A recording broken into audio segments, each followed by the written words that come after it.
All right, so we have Dominic back. He actually was one of our guest speakers last year, talked about some solar stuff, had a really good presentation.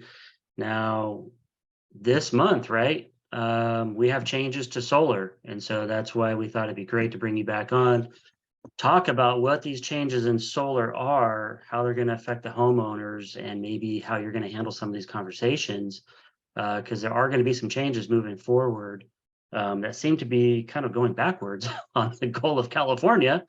But Right. let's hear it, Dominic. What's going on in solar land? Yeah, this in solar land has been pretty chaotic over the last 2 months. I'm sure all of you guys have had everybody knocking on your door, calling you, talking about, the end is coming, the end of solar is coming if you don't sign before the 14th and all that. That's, obviously it's just kind of sales tactics that some people have to use because they really don't understand the nature of solar and where it's been and where it's going. So that's kind of what I'm doing here, is trying to illuminate. I do have a bigger show. I have a bigger speaking point later in the month. So this is just going to kind of be just basic stuff that I'm going to kind of cover right here. Let me get to my little presentation and I'll just roll through it as quick as I can, just so that way I can get to any questions that you guys may have. Yep, and the chat is open right now. If you have any questions as he goes along, then go ahead and throw them in the chat and we'll answer them as we go. Awesome. So that's just a little information on how to get to me. What we'll cover today is ultimately the NEM 3 updates and energy storage systems, which is ESS, which is ultimately the thing that's going to be paired with NEM 3.0. That's why they're doing all that. So what is NEM? Solar panels, inverters, microinverters, energy storage systems, and ultimately real estate and solar. So to ask that, or to state what NEM is, right? It's net energy metering. And that is the way that the utility companies weigh what you produce and what you consume as a homeowner. So ultimately they will take your consumption, how much energy you as a home is consuming, and then they will pit it against how much your solar system is producing. And they'll do that on a monthly basis, right? And so this happens, let me get to this real quick. So I'm just gonna kind of go down into this real quick so I can kind of show what I'm talking about when it comes to this. So this is kind of like the bi-directional flow of energy when it, as far as the utility companies and the way they see it. You are producing energy and you are consuming energy. And so in this, like with this schematic right here, any energy that your home is producing, your home will consume. Anything over what your home can consume will be exported back to the grid. And so that is ultimately, in a nutshell, net energy metering, right? So just like your salary, right? You have gross pay and you have net pay. And so that's ultimately the equivalent there. They're just minusing, subtracting how much you're producing from how much you're actually consuming. And that is that net value. Under current, or under the old NEM 2.0, that transitioned over a 12-month period, right? So that is one of the biggest things that's happening with NEM 3.0. Your true up will actually happen every month. Instead of it rolling over on a 12-month billing cycle, you're ultimately going to receive a true up bill at the end of every month for energy that you're using or consuming, or lack thereof. So kind of going back to the POWUR, right? Net energy metering allows customers to get credits from the utility and electric that they export to the grid. When the solar system produces more energy than the building is using, electricity flows into the power grid and the consumer consumed by the neighborhood. So that's the other thing that why energy storage systems is going to be so important moving forward. That was one of the things that people didn't understand, right? That residual energy that a home produces, like that a home has solar that produces, anything over what they produce goes into the grid. It doesn't go directly to PG&E. It actually, the path of least resistance, it will actually power your neighborhood. It will power your neighbor's house if they don't have solar. So that's ultimately one of the ways that the utility companies utilize net energy metering. So if you really don't like your neighbors, then you definitely want to get a storage system, right? So you're not paying. So they're not piggybacking off of you, right? Yeah. Because sometimes I'm sure you've seen that extension cord, Yeah. plugged into the neighbor's house, leading to the other guy's house. Same So concept. since they're doing a monthly true up now, so does that start this month or when does that start? So if you got grandfathered into NEM 2.0, that is not going to affect you at all. Okay. So this is ultimately going to be affecting people who go solar beyond the 14th date, which was a couple days ago. So Okay.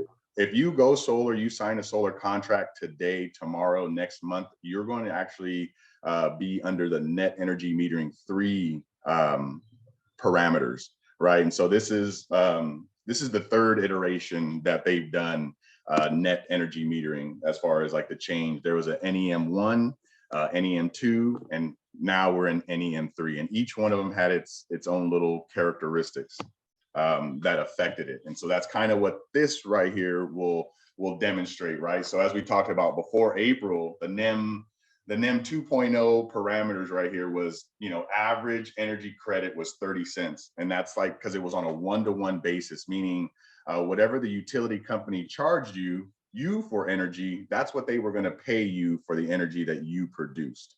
So that was that 1-to-1. And that's why it was such an advantageous net metering program, because in California, our energy rates are so high.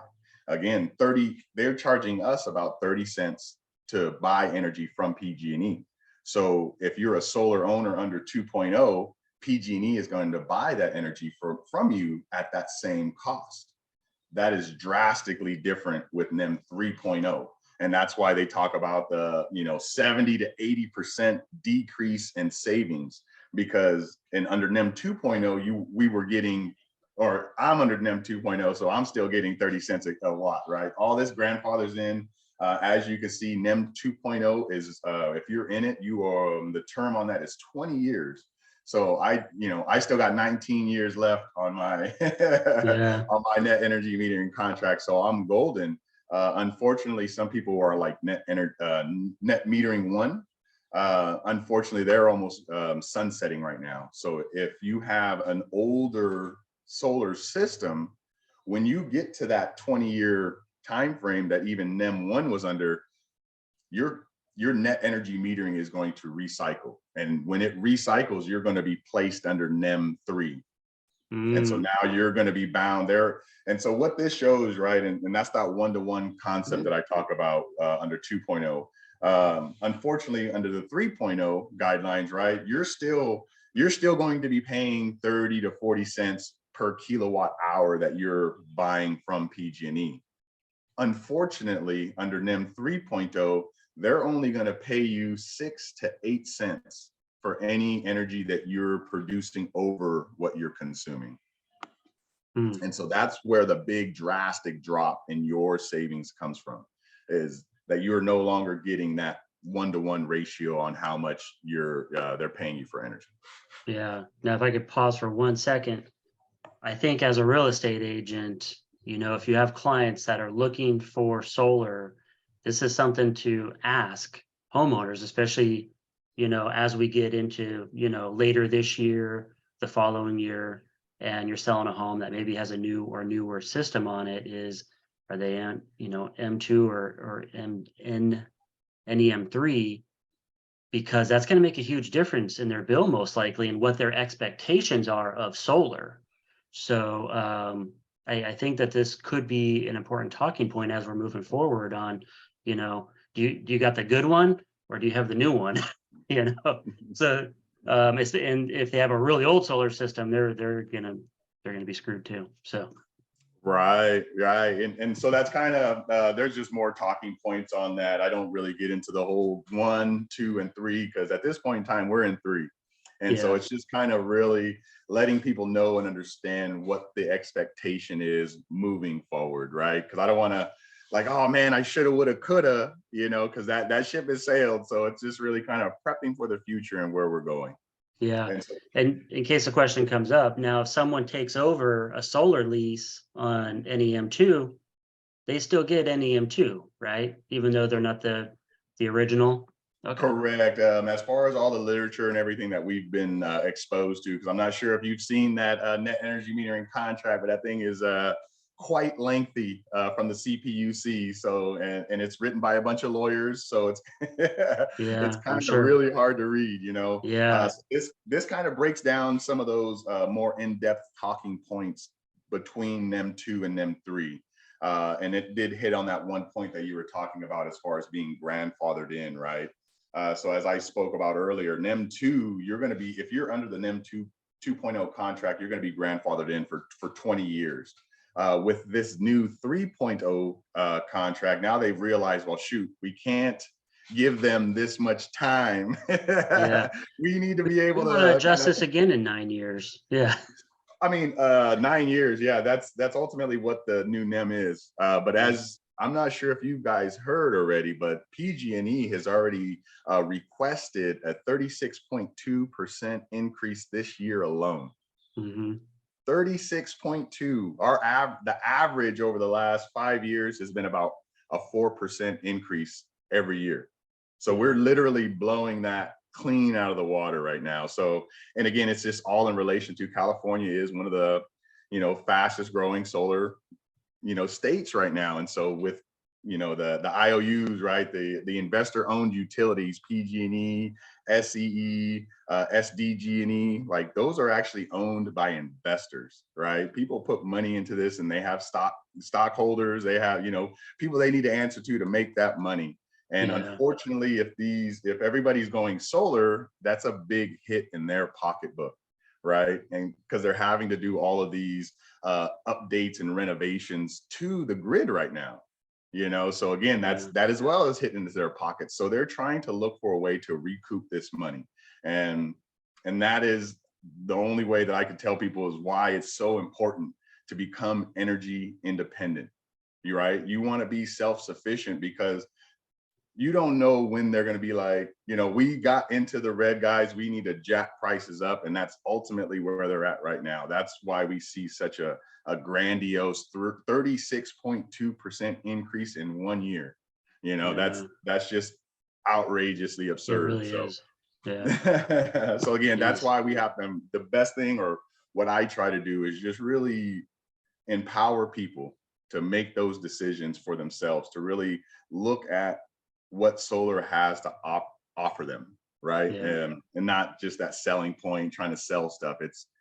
It sells itself when you know and understand the technology and how it benefits people. So what I do is just try to provide them information to make the best choice for themselves and their family. Yeah. So this is a lot of data right here that I won't necessarily read, and I will share this with you. I'll send this with you at the end of the day. So if you or any of your team want a copy of this, they can have it as well, so they can review it on their own accord.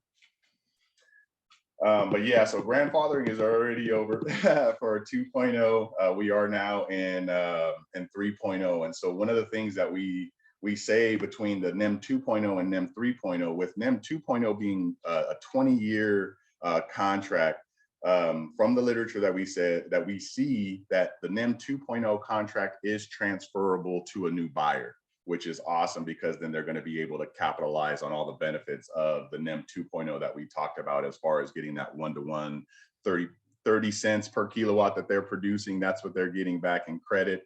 And it's all on a 12-month billing cycle. And I'll kind of explain a little more of that when we get to that point.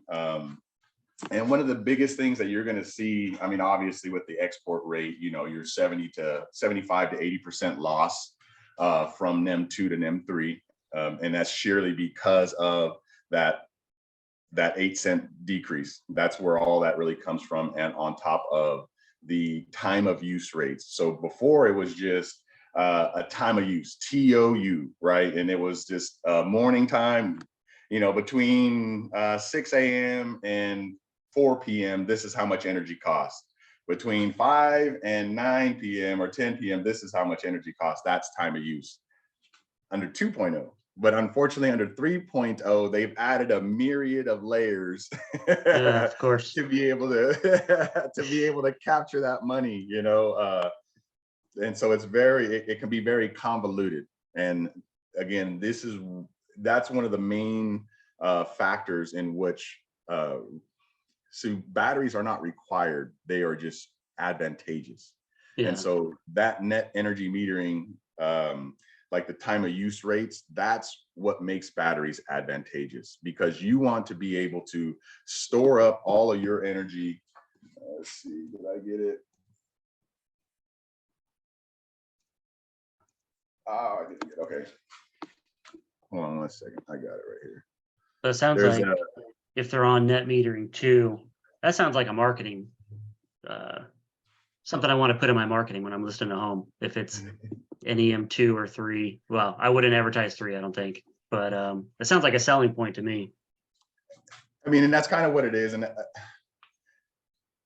I consider myself an independent energy consultant. I like to provide information to individuals. Everything that's going on right now is kind of leading it to be a salesperson's paradise, right? Yeah. Unfortunately.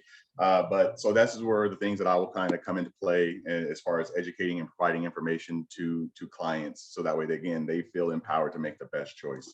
When it comes down to this diagram right here ultimately shows the ebbs and flows, like how a day in the life of a solar system will work with batteries, right? So during the day, the blue section that you see here is like pre-sun. So this is you, homeowner, pulling energy from the grid.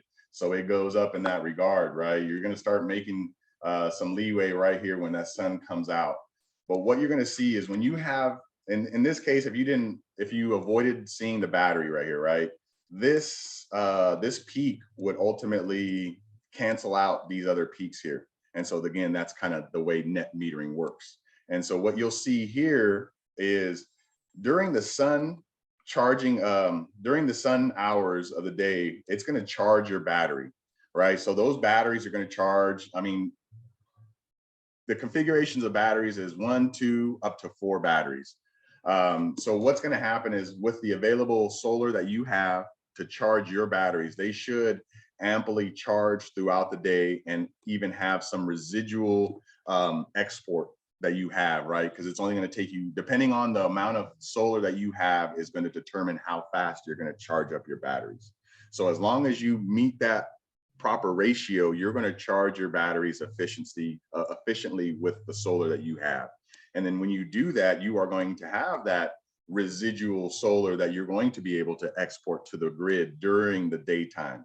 But as the sun goes down, right, now if you don't have a battery, when the sun goes down, you're going to start pulling from the grid. And now that's where that overload of the grid happens at, because all the solar systems stop producing and now everybody switches to pulling energy from the grid. And so that's where that big bog down happens at. Yeah, plus the house heats up throughout the day, and it's usually the end of the day when it's the hottest and everybody's air conditioners are blasting. So right, yeah, because they'll, if they're not home during the day, they keep it, to where it doesn't run that much. But of course, when they get home, it's just like, oh, it's hot. I gotta turn everything on. And so that's what you'll see, on this back end of the day here. But the beauty part of it is when you have a battery, right? When you get home and you start turning all the lights on, activity starts happening, you're actually going to be pulling energy from your battery, not from the grid, that has these very high tiered ratings, right? Like, as long as you have the proper configuration of solar modules and batteries, right, you're going to be able to withstand your evening. And that's where the true benefit comes from. If you size your system appropriately with batteries, you won't need to draw from the grid at all. That you will be able to be self-sustaining from the energy that your home is producing and providing to itself. And any auxiliary would then go to the grid. Yeah. Now, I have a question, and we have one other one. Do you suggest buying versus leasing? In my interpretation, I always lead towards purchasing, ownership, right? Because when you own it, you are actually able to capitalize on all of the tax credits and the benefits of that, right? Because we're still at a 30% tax credit right now. If you do a lease or a PPA, they are going to get that 30% tax credit, right? And it doesn't roll over to you. And a lot of us could use that. And one of the other things is just, in general, what I've seen when it comes to like leases and PPAs, it's really that people see that low price, right? Like when it comes to a lease and PPA, they know they got you, so they can kind of trickle out that payment over a long period of time. And some of the things that people don't know and realize is that it's a 25 to 30-year loan just the same. So Yeah. regardless, when you're in that lease or that PPA, you're really, I mean, if it's a PPA, a purchase price agreement, right? You're saying I'm going to pay this much for energy. Just like the utility company, that price is going to keep going up over time, right? Whereas when you purchase it or get a loan, right, to buy it for yourself, you're locking in that payment for the duration of your loan, right? I have 7-year loans, 10, 15, 25-year loans. And so that all is going to depict or determine what your payback is going to look like. And in every situation that I've seen, ownership, right, when either you outright buy the system or you yourself get a loan for it, that is going to be your best return on investment. Yeah. Now, as far as batteries go, what's the best bang for your buck out there? Because we've got the Tesla battery and then we've got other ones. Like, is that really worth the money? So one of the Or is things it that just I so you can say have is, a cool thing on your wall that says Tesla? no, most definitely I don't. So I'm not, it's like Apple, right? It's like Apple and Android, in my opinion, right? Either you love Apple or you don't. It's, Yeah. those are kind of the dichotomy that goes on. Unfortunately, when it comes to, oh, sorry about this. I thought I had it on here. Sorry about that. I wanted to get to this. But just in my interpretation, again, I have an electrical engineering background, and just looking at the cost or the comparisons, right? So this right here that we're looking at is the in-phase battery system. I most definitely am more in favor of a micro inverter system compared to a string inverter. Surely for the reasons that are, there's a plethora of reasons, but FEMA themselves ultimately recommend homeowners have a micro inverter system over a string inverter system, surely because of its compatibility or its functionality. If you're dealing with a string inverter, right? So on this side would ultimately be a representation of a string inverter. You have one box that takes in all the modules. If any one component in a string inverter goes down, that could be catastrophic to your whole system. One module goes down. If it has DC optimizers, if one of those goes down, if a component in the actual inverter goes down, again, your whole system is down and you have a paperweight until somebody comes out there and fixes it for you. Whereas when you're dealing with a micro inverter system, what ends up happening is, so this is kind of like the configuration that I was speaking about, right? The one on the left is your string inverter. You have the modules that ultimately will go directly into one unit, and all that is inverted and sent to your home. Sometimes they will have DC optimizers, which are paired right with the modules. And again, they did that sheerly to compete with Enphase's microinverter technology, because they saw that module level control is where it's at. When it comes to the microinverters, there is module level reporting, instantaneous reporting. You can look at all this stuff. Say one of these modules went down, one of these microinverters went down, your system is still going to function. It's not going to go down. You can lose, a significant portion of that system for whatever reason, and it's still going to function to some capacity, because each one of those is independent of one another. And so that's the benefit of a microinverter system. And so just in comparison with, this is a comparison to Tesla and Enphase. I'll share this with you because it is quite lengthy. And there is a lot of pros and cons, and I don't want to eat up a lot of time going over the pros and cons between Enphase and Tesla right now. But for me, one of the biggest things that I always point out to, right, is when you're buying something, you want to make sure that it's going to have a proper manufacturer warranty. Enphase offers a 25-year manufacturer warranty on their products, which is super awesome because, again, the volatility of everything, technology is what it is, construction is what it is, there is inherent faults and failures that are going to happen, and to have a proper warranty that's going to cover that life of that system, that's really what you as a homeowner or as a buyer wants, is that security of that. And so again, that kind of trumps the, in phase, or excuse me, the Tesla only 10 years. I mean, there is a 10-year battery warranty as well, but overall, your overall system, when you're, as I talked about ESS, energy storage systems, that is modules, inverter, and battery all together. That's really what an ESS stands for, or energy storage system stands for. All right. But when it comes to Tesla, the biggest thing that I always tell everybody is this one right here, right? The conflict-free chemistry. There's a lot of different things that go on as far as like the mining for precious materials that goes into renewable energies. And that itself kind of puts a bad taste in people's mouth when it comes to renewable energies, because on one hand, it is very good as far as being able to produce and consume renewable energies. However, some of the materials that were going into the solar equipment was very hard to come by. These are very, or they're in odd places that unfortunately mining can be bad, right? And I say that because some people are forced to mine things, right? We've heard of blood diamonds and things like that. So a lot of times with the material, right? So as you can see, the cobalt mining is known to have a high human cost.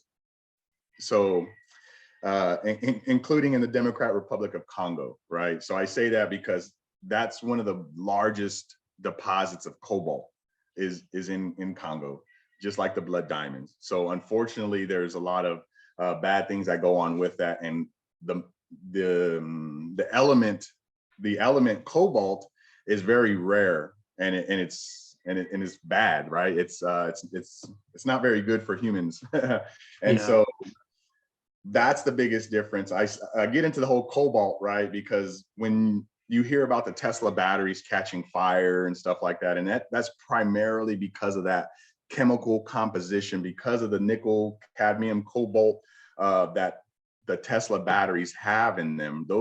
All those chemicals together need to be separated.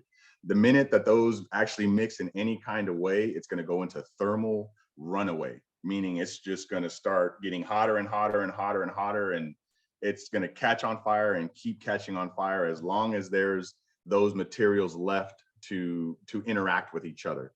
And so that's scary, right? Because we see what happens to the cars. That same thing is very probable to happen with the homes that are putting these batteries in them, right?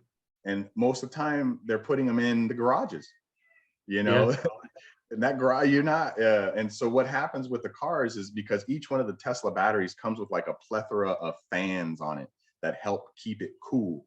And typically those fans fail, which cause that thing to overheat, which causes the fire. So imagine now you're going to have all these, Tesla walls deployed out there in garages that are more likely not air conditioned. And we're here in the Valley. I mean, we get up to 112, 113.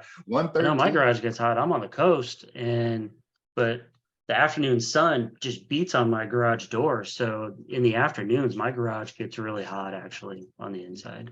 So those are my concerns when it comes to the Tesla units, right? That they have all of those faults to them, I guess, to say. One of the other, I mean, a lot of times I always tell people just Google customer reviews of Tesla, right? Especially right now, material availability, as we talk about, right, is one of their biggest problems. And so they were kind of taking on a lot of projects and not able to fulfill them.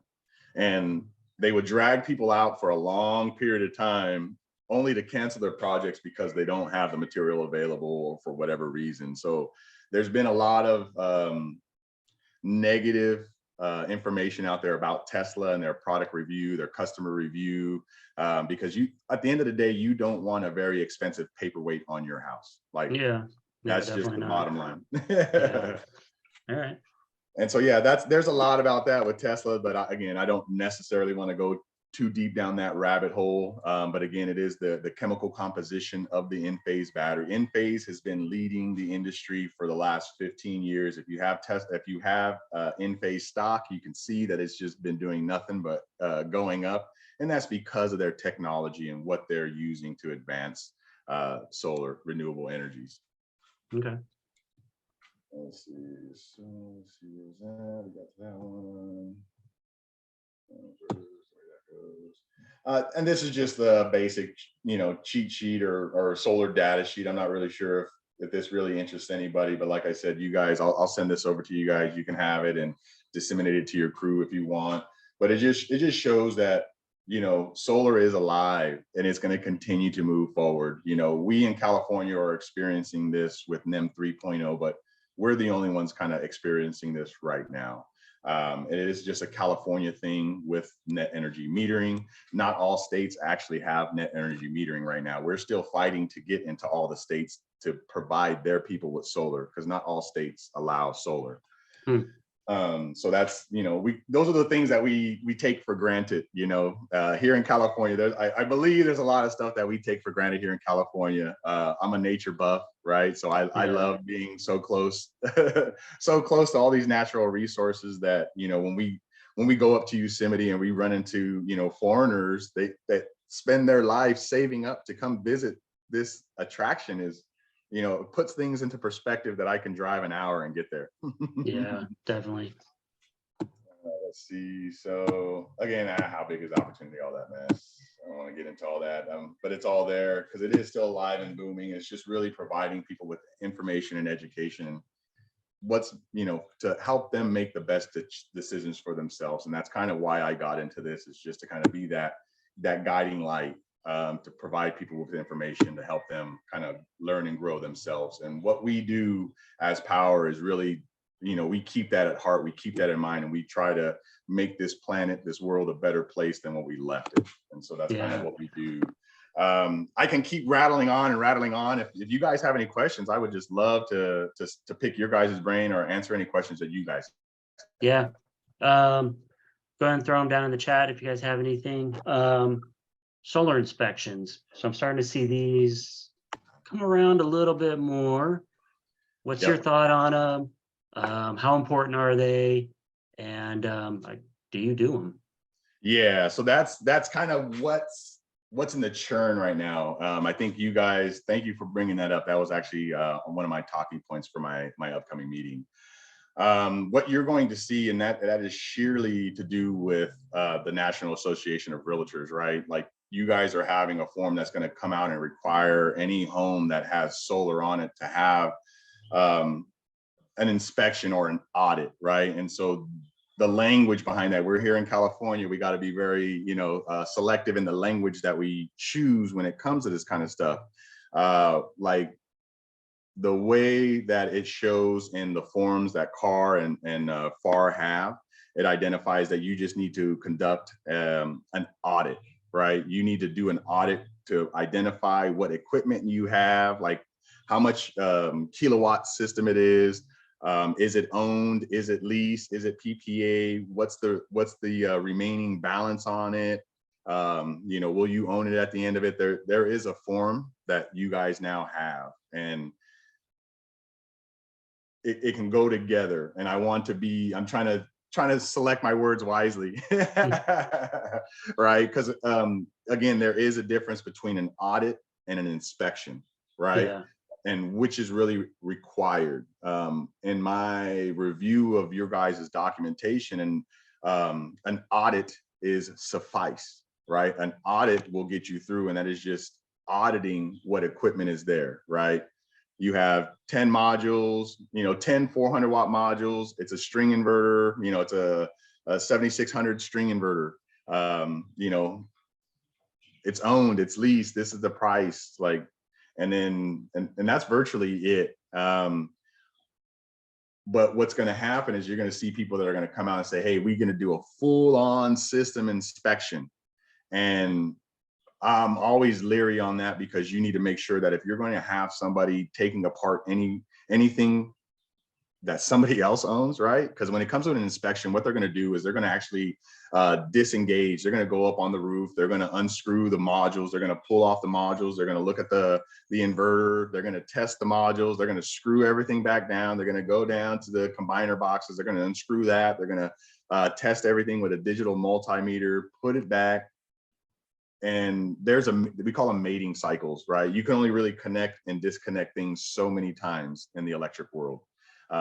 And I've always found that when you disconnect something that's been connected for a long time, sometimes they don't turn back on. Yeah. Yeah. So, I think it all depends, right? Like, how old is that system? That would warrant, is an full-on inspection required, or can we just do like a virtual audit of everything? So those are kind of the things that I'm weighing out right now. I do have things in place to be able to accommodate individuals in those requests. And it's just, obviously it's going to be a price thing. As far as if it's virtual, it's obviously one price. If it's something that I have to get boots on the ground and all that, then that's a different thing. So, but as far as like, it's going to be something that all realtors are going to have to do that have solar property associated to real estate. Yeah. Right. And so it's going to be easier if you are the listing agent, right? Because now you're working directly with the homeowner. When I ask for, like, so it's there's ways that I can get usage from that homeowner, right? From the utility company, but I would need permission, authorization from the homeowner to be able to extract that information from the utility company. And so with that, it would just be evaluating, however much data points that I can get from the utility company. Typically, they'll do 1 year to 2 years. If I'm able to get 2 years of data points, then that helps out paint a picture as far as the value of that system that's going to be obtained, right? Because in some cases, what I found is just because somebody paid, I'm just round numbers here, just because somebody paid 60 grand for a solar system doesn't make it worth 60 grand. Yeah. Right. Yeah. They just got sold a 60 grand system. So there are things that we can do to make sure that, this is the most accurate value for that system. But that inspection is going to be required for all real estate moving forward that have solar associated. The audit. The audit, yes. Yeah. And Okay. And who performs the audit? Again, so, and you guys, it's called the Solar Advisory and Questionnaire. It's Carform Solar. Mm-hmm. So I'm not, oh, you guys have seen it. Okay. Yep. It's pretty basic. It's pretty straightforward. And on the very first page of it, the solar evaluation recommendations and legal advice, right? In there, it just pretty much states that you as real estate people are not qualified to do this kind of stuff. Yeah. And as long as, you get somebody in the industry that has, that is in the industry and is able to analyze this data for you, that's what you need, right? When it comes to, as I'm talking about, like a full-on inspection, they need to be C10, C46 licensed. But for somebody just to do an audit, like an evaluation, there's really, again, a virtual audit, there's no boots on the ground, there's no touching of the physical systems. It's a lot of estimating from, Google Maps and the data acquired from the utility company. That's going to paint the biggest picture for us. Yeah. Okay. So yeah, moving forward, you guys will be needing those. Yeah. No, I just added that to our back office too. Well, to our document checklist. So okay. Yeah. So. And so, yeah, we are working on that. I have again, with the dynamic of my organization, that is kind of as me running my own wing here in the Central Valley. That's kind of what I'm trying to incorporate. I've already kind of created some like input output forms, so that way I can start sharing with you folks, just to give me basic information, and I can give you the basic outputs. If it is required to do a full-on inspection, then I can coordinate that for you guys as well, but it is going to be more costly. Yeah. I just wonder if it's worth it to get the solar inspection, especially on an older system. I know I sold my friend a home it was a foreclosure, maybe about 5 or 6 years ago. And it had a pretty large system on it already that, they just kind of took over. It was paid for and everything. And they said it didn't seem like it was producing like it should have with how many panels they had, because they had solar on their previous house. So they're like, this one doesn't seem to be working as good as it should. Come to find out that, it had, one of the inverters had gone out. So only like, a certain percentage of the panels were actually working and the other ones were kind of dead. So, and there was really no way to tell. I think he's got a very, even, you have all the reporting stuff in your garage, Yep. I don't Yep. even know that it really had much of that in it, Because because it was that old of a system. it was a fairly old system. Yeah. So, I mean, it was old when they got it and they've had it 5, 6 years. So, I mean, it's probably at least 10 years old at least. And that's what I tell people too. It's it is just, there's a lot of ambiguity that goes on with solar. But the one thing is too, when I always have a hard time with it and explaining it to people, is like, they're like, well, I got 10 panels and my neighbor's got 10, he's got 50 panels. Why has he got so many? And the biggest thing is, especially when it comes to age, they could have 20 modules. They might only be 100 watts. Yeah. Right. Like older modules, like we are barely within the last 2 years, barely got over 300 watt modules. For a long time, I mean, we were at 150, 250 watt modules. So again, to reach 10K, you're going to need a lot more modules if they're only 150 watts, whereas if they're 400 watts, so it's always I always try to get people away from talking about how many panels they have, because it's very elusive to really what is the production of that system. Yeah, how many watt panels are there and stuff? Okay. Because that's the biggest difference. Let's see if I have it. Let me try to. Sorry about that, guys. So yeah, do you guys have any other questions or anything like that? I don't see any other ones in the chat. I'm gonna email this out to everyone because we had some issues with our link today for some reason. So I got to look into that, but I'm gonna email this out. It's streaming in our group too. So I think there's others. Gotcha. And just for reference, these are kind of like the way that I put out my my audits, excuse me, my proposals to my clients, right? This is the way they get pretty much broken down. One of the biggest things that you're going to see, this one is quite costly, primarily because this one is a new roof with solar. So it'd be a full re-roof and then adding solar to it. So that ultimately makes the price go up. With my financial partners, I'm able to bundle that all into one solar roof loan for them.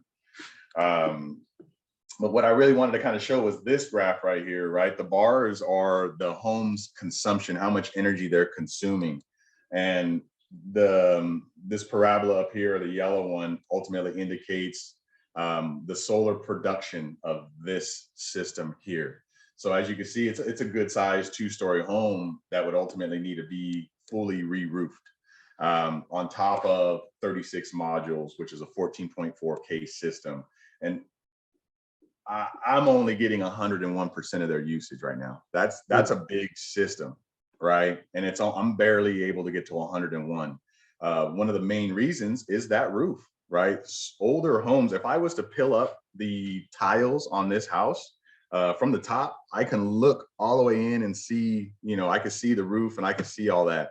So when your home is constructed in that way, the older homes are constructed that way, you got to imagine heating and cooling that house is futile.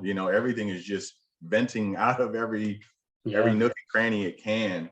And so that as well causes your energy usage to just skyrocket. So those are always the first things that I tell people when I see they have really high usage, is like, hey, do you have dual pane windows? When was the last time you serviced your air conditioner? Is it working right? Even to the point where I had a person who had a newer air conditioning unit and their bill was through the roof. It turned out they had the neighbor had a rodent issue, and the rodents got into the neighbor's house and chewed up all the ducting for the air conditioner. So for months and months, their air conditioner was just dumping into the attic. Nice cool attic. Yep. Yeah. So, it really is perspective. Solar is for the individual home. And that's where that evaluation, just talking to the homeowner, understanding, what their current situation is and what do they see? Where do they see themselves and how solar benefits them? And then just kind of meeting that need. Yeah. All right. There was one more because I knew you guys were talking about financing. That's not my favorite. One of my partners, he's the financial guru that I ultimately turn everybody to on my end. But I just kind of, where did it go? Just wanted to kind of show this to you guys real quick if I could. Here it is. So hot sheets. And so, like in general, I have like a pricing calculator that really helps me just dial it in really quick. This is for financing. Obviously, when you're paying cash, it's different. But I just put a round number of 30K in there just to kind of show what lending would look like, through some of our partners. This is a good leap. They're pretty much at 4.99. Again, there's a myriad. They even have like a 9.9 interest rate, but your monthly payment goes up astronomically. The lower the interest rate, like we can kind of see right here, right? So as you can see between this one, right, you have, this is the best loan for the lowest amount, right? And so for the lowest loan amount, right? So to keep it at 30K, that 30K loan, right, I would use a 25-year 10.99 interest rate loan, which would ultimately put me at a 227 for the first 18 months. Most, for your guys' reference, right, when it comes to solar loans, they're typically intact for the first 18 months. And then after that 18 months, they're going to re-amortize, right? Because they're expecting most of the solar lenders are expecting that 30% federal tax credit that you're getting. They're expecting you to roll that into the loan before month 19, right? And if you don't roll that into that loan, then it's going to re-amortize and your monthly payment is going to go up. And so that's ultimately what happens here. Just, in these references, that's the difference between the initial monthly payment and the adjusted monthly payment with no down payment, right? Because you're not seeing that 30%. You can still come in with a down payment and all that stuff like that, but the way that they're seeing it is they're expecting that 30%, right? And so again, that's kind of the differences here. With a lower interest rate loan, you can buy that rate down, right? You can buy that rate down to get a lower monthly payment. However, it's going to drive up your overall loan value, right? So those are the things that we're really trying to, this is the things that I educate my clients on as well, is pitting them with these options. These are the options that you have. You got to make the best choice for your family. But this is what is available. And again, I can go on a higher, a 10.99 interest rate keeps it here. Your monthly payments go up substantially, but it's still more likely a lot lower than what they're paying the utility company right now, right? And then you're still going to have a pretty decent sized bump. That's almost doubling it right there. Like at the end of the day, if you pay that thing out for the whole 25 years, that's what you're going to be ended up paying. So again, these are just things that I try to explain to my clients as well. So again, there's a myriad of options that they have. And sometimes I try not to go down this route because paralysis to analysis.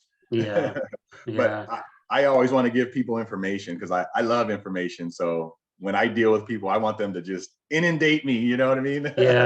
Overwhelm me with information. Definitely. So yeah, my bad. I'll stop sharing that. Most definitely. If you guys have any questions, if you want me to kind of elaborate on any other topics, I most definitely can do that as well. Yeah, well, I'm sure we'll have you back, and we'll see how NEM3 is going in little ways down the road. But good info. I think we have some good talking points with our clients, and even we have some listings coming up that have solar on them. This could be a selling point, having a NEM2 potentially, and moving forward into as things progress with this net metering. So cool. Yeah, because I Appreciate mean, you that's going to coming be on. one of the biggest things is like, as you guys are looking at it, whether they have, whether they have that established NEM or not, right? Because from what we understand, that NEM 2 stays with the home. So as Mhm. you sell it, it's going to stay there. So that, I mean, that's going to be, from our understanding of the literature, that's what it's saying. So that upon itself is going to be a selling point for the listing agent. It's like, hey, this home is set up with NEM 2, because you can Yeah. see the big cost savings when you have NEM 2 compared to NEM 3. So Yeah. if you have a home, if you have a seller that's trying to sell a home that has existing solar with NEM 2, that upon itself is a selling point.